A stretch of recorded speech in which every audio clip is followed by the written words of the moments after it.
So, I've been talked to death for about, I don't know, at least the last 15, 20 minutes. So, y'all finna get this talk too, since somebody else talked me to death. So anyhow, let me just tell you something. As a teacher, an educator, whatever you want to be, it's not always the gifts or the grades. I mean, those things feel good too. But sometimes it's those little small breakthroughs. So let me tell you a quick story time. So we have a teacher that's out on maternity leave. And the coalition, the people that are not assigned to homerooms have stepped up or stepped in to teach her class.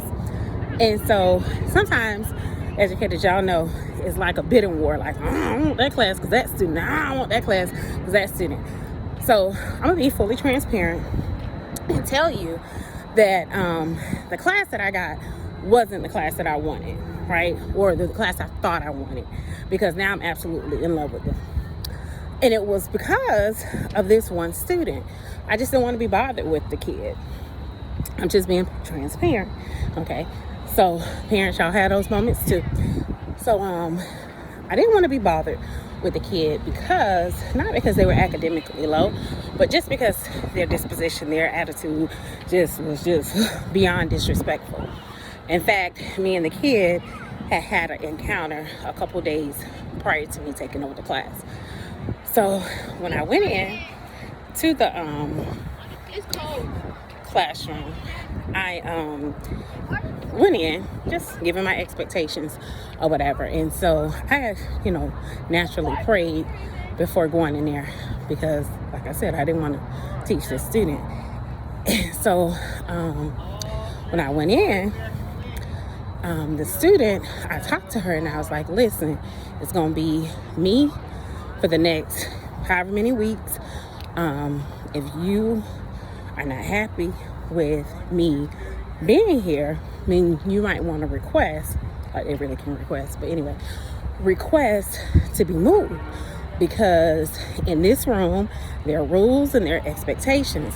Now, I'm going to value your opinion. I'm going to make sure I'm sensitive to your feelings, but at the end of the day, there are rules and expectations in this room, right?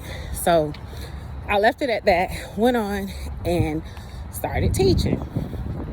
So at the end of the lesson, she came up to me and she said, I don't think I want to be moved. I think I want to stay, and I'm going to really try to do good, because I think you're a good teacher. Some of the things that you taught today were on the test, and so I think you know what you're doing. I'm like, okay, only been reading coach 14 years, in the business 20, but okay. So anyhow, weeks go on. We build a rapport, build a relationship. We're fine. We haven't had any tussles. I've tried to be fair and honoring her feelings and how she feels, even on those days where she's not her best or I'm not my best. I try to be mindful of how I approach her so that I don't get an undesired attitude, okay? So anyhow, moving on, fast forwarding to today.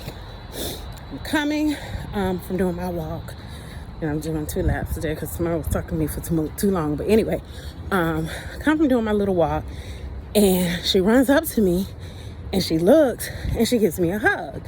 Now, if anyone knows this student, she's not touchy-feely.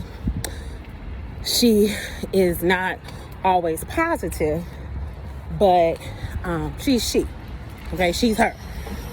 So anyhow, she says, hey, I miss you. We're coming off of Thanksgiving break. Shameless plug, 19 days, parents. But anyway, she says, I miss you. She gives me a hug, and I kind of look at her, give her a hug until I miss her too. So I came on here to say this, that it's those moments, those breakthroughs, those times that we as teachers really say, I'm making a difference. It's not always about the pay, although we do want to be paid fair. It's not about the grades. It's not about the gifts, although that we want to be appreciated. But sometimes it's about those things that money can't buy. So anyhow, just wanted to share that with you guys on this little walk that's killing me. You see, I'm winded. About the joys of being an educator, joys of being a teacher, the joys of being able to touch a life forever. All right, toodaloo.